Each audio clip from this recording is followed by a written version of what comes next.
അബ്ദുൾ റഷീദ്, തിരക്കിട്ട നീക്കങ്ങളാണ് രാജ്യതലസ്ഥാനത്ത് നടന്നുകൊണ്ടിരിക്കുന്നത്. വിദേശകാര്യമന്ത്രി നിരവധി രാജ്യങ്ങളുമായി സംസാരിക്കുന്നു, അവരുടെ പിന്തുണ ഉറപ്പിക്കുന്നു. ഇറാൻ വിദേശകാര്യമന്ത്രി അതിനിടയിൽ നമ്മുടെ രാജ്യത്തേക്ക് എത്തിയിരിക്കുന്നു. ഒപ്പം ഇന്ത്യയുടെയും പാകിസ്ഥാന്റെയും സുരക്ഷാ ഉപദേഷ്ടാക്കൾ തമ്മിൽ സംസാരിച്ചു എന്നും കേൾക്കുന്നു.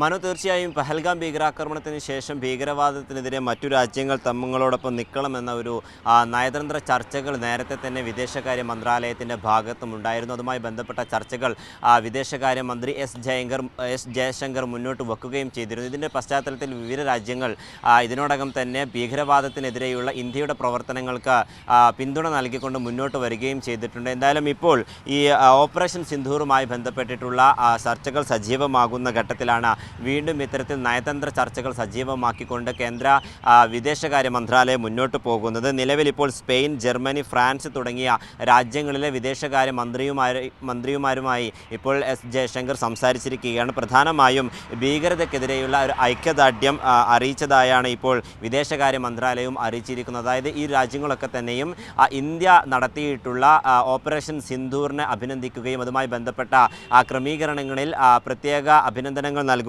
ചെയ്തിട്ടുണ്ട്. അതോടൊപ്പം ഭീകരതയ്ക്കെതിരെ ഐക്യദാർഢ്യം പ്രഖ്യാപിക്കുകയും ചെയ്തിട്ടുണ്ട് എന്നുള്ള കാര്യമാണ് ഇപ്പോൾ വിദേശകാര്യ മന്ത്രാലയം ഉറപ്പുവരുത്തിയിരിക്കുന്നത്. അതോടൊപ്പം ജപ്പാൻ, ഖത്തർ തുടങ്ങിയിട്ടുള്ള രാജ്യങ്ങളുമായും വീണ്ടും ചർച്ച നടത്തിയിരിക്കുകയാണ്. നേരത്തെയും ഇതുമായി ബന്ധപ്പെട്ട ചർച്ചകൾ ഇരു രാജ്യങ്ങളുമായി ഉണ്ടാവുകയും ചെയ്തിരുന്നു. ജപ്പാനും അതോടൊപ്പം ഖത്തർ തുടങ്ങിയിട്ടുള്ള രാജ്യങ്ങളും നേരത്തെ തന്നെ ഈ ഭീകരതയ്ക്കെതിരെ ഇന്ത്യ സ്വീകരിക്കുന്ന നടപടിയിൽ പിന്തുണ നൽകുന്നു എന്നുള്ള കാര്യം വ്യക്തമാക്കുകയും ചെയ്തിട്ടുണ്ട്. ഇപ്പോൾ ഓപ്പറേഷൻ സിന്ദൂറിന് ശേഷവും ഇത്തരത്തിൽ ഇരു രാജ്യങ്ങളുമായിട്ടുള്ള ചർച്ചകൾ സജീവമാക്കിയിരിക്കുകയാണ് വിദേശകാര്യ മന്ത്രാലയം എന്നുള്ളതാണ് നമുക്ക് മനസ്സിലാക്കാൻ സാധിക്കുന്നത്. അതേസമയം ഇറാനുമായി ബന്ധപ്പെട്ട ചർച്ചകളും ഇന്ന് നടക്കുന്നുണ്ട്. ദില്ലിയിൽ നിർണായക യോഗമാണ് നടക്കുന്നത്. ഇതിൻ്റെ ഭാഗമായി ഇറാൻ വിദേശകാര്യ മന്ത്രി സെയ്ദ് അബ്ബാസ് അരാഗ്ചി ഇന്ത്യയിൽ എത്തിയിട്ടുണ്ട്. അല്പസമയം മുമ്പാണ് വിദേശകാര്യ മന്ത്രാലയം ഇദ്ദേഹത്തെ സ്വീകരിച്ചത്.